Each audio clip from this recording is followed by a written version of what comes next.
Okay, let's talk about creating a factor, which is another way of saying creating a categorical variable. Okay, suppose we have a vector v, which looks like this, and it's not a factor at the moment, but you can make a factor out of it, or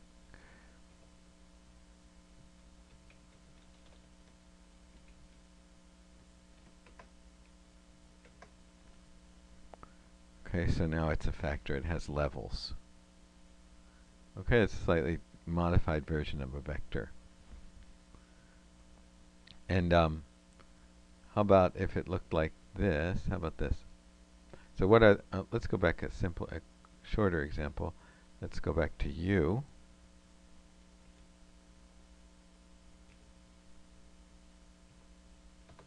Let's use u instead. So it looks like this: 1, 2, 3, 4.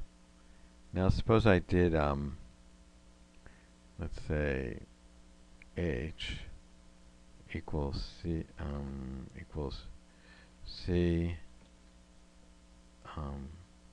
u comma u comma u comma u. Okay. So h looks like that, right? Now how about let's try doing factor with h this time. I'm sorry.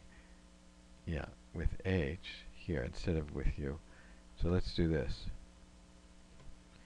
So we're taking this thing and making it into a factor. So what's it do? So it gives us the same vector that we had here, but the levels are only 1, 2, 3, 4, because the levels are just the unique values, the different unique values. So there's a 1, there's a 2, there's a 3, there's a 4, and then after that there's nothing new. Okay, here's another example. We have win, win, lose, tie, win, lose. We're going to make a factor f. So what the vector is going to be exactly this: win, lose. I'm sorry, win, win, lose, just like that. But what are the levels going to be? Well, there's only a win, lose, and tie. So the levels are just going to be that.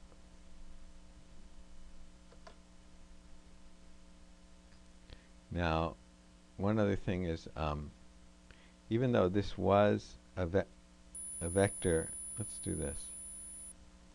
Let's do that. We'll make a f2 equal to this. This is just going to be a vector, right? Not a factor.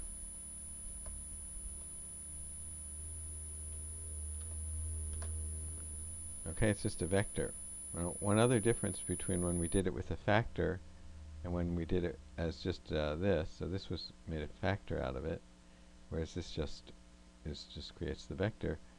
One other difference between besides the fact that we have levels here and we don't have levels here is that these are in quotes but these aren't. So when you make a factor, actually they're not strings anymore. They're levels. It's like something different than strings. If your vector contains only a subset of all the possible levels, then R will have an incomplete picture of the possible levels. So let's look at that. Suppose we had a variable called wday, and that's when you observed that the temperature was above 25. So you saw that it was above 25 on Wednesday, Thursday. This is Monday, Wednesday, Thursday, Thursday, Thursday, Tuesday, Thursday. So you did an experiment where you checked when it was above 25 degrees, and this is what you got. So suppose you make a factor.